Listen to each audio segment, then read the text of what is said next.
What in your eyes are going to be the big things coming up that are going to really improve and change the way we consume music? It's a good question. There are lots of developments that impact on music, and it's always difficult to predict which are going to be the most significant.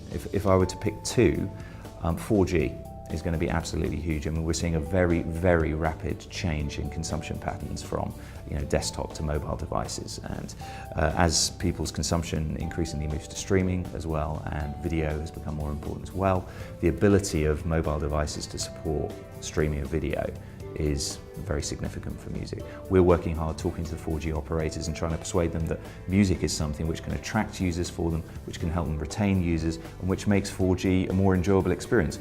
Basically, why do you want a really fast connection? It's not so that you can send emails to people. You don't really need a fast connection to do that. What you want to do is consume really high quality audiovisual content, and music is a big part of that. I suppose the other one would be in-car. Streaming to in-car is going to be huge.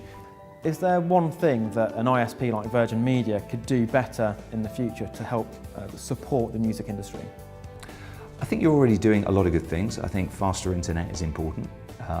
What we need for the music industry, as I said right at the beginning, is we need to make sure that when people are accessing our music, which is what we want as many people to access our music as possible, but we want them to do so on the legal services, of which there are many, so that ultimately some money comes back into the music industry that we can reinvest.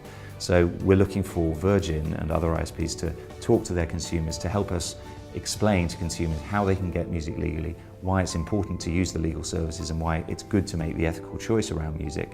If you can help us communicate that to people who are using the internet, ultimately they will get better services. So the money that comes back into the industry will be invested in creating better digital services which are more fun to use, which have more features, and that will be good, I think, for Virgin's customers. So hopefully we can work together, the music industry and Virgin, to educate consumers about how to use the legal services, what's available, and steer people away from the illegal sites, which just take the money offshore, pay no tax, employ nobody here, and don't do anybody in the UK any good. We think the most persuasive thing we can do to encourage people away from piracy is give them a fantastic legal alternative. So that's where the majority of the energy goes. However, we're also conscious that if you allow the illegal sites to do what they do with no controls whatsoever, that they can distribute music illegally for free, make money from advertising, and we do nothing about that, then ultimately they're going to continue to leach a lot of value out of the music system, which isn't good for investment in music. So we know we need to do something about both. We need to build great services that are legal, and we also need to do something about the illegal sites. So on that front, we're doing a variety of things. The first is they're funded by advertising. So the BPI is working with the government and with the National Fraud Intelligence Bureau to try and create a system with the advertising industry which will make sure that reputable brands don't advertise on known illegal sites. And that's something which should go forward in 2013, and we hope it will start cutting the funding to many of these illegal sites. The second thing we're doing is where sites get really big and they've got large numbers of users and they're blatantly illegal in every respect, then sometimes we apply for blocking orders. So we brought a blocking action in respect of a site called the Pirate Bay, which has lost 3/4 of its users subsequently, and that means some of those users will come into the legal market, and that's what we're trying to achieve. So we'll continue with those sorts of cases where it's required.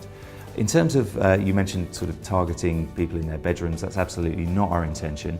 And there is still the Digital Economy Act, which we're waiting to be implemented, which really is a large-scale education campaign. What we believe is necessary is that if people are downloading illegally, they need to be given information about, firstly, the fact that it's happening, because the person who controls the account may be totally unaware of the fact that it's happening in their house. Secondly, they need to be told what they can do about it. So hopefully they can have a conversation with everybody else in the house about using legal services. They can secure their Wi-Fi and make sure that someone isn't abusing their Wi-Fi connection. So there are various things they can do to make it less likely that their internet account will be used illegally. But a lot of it, as I say, is about education, about letting people know that actually you can't do this, it isn't fair, it is against the law.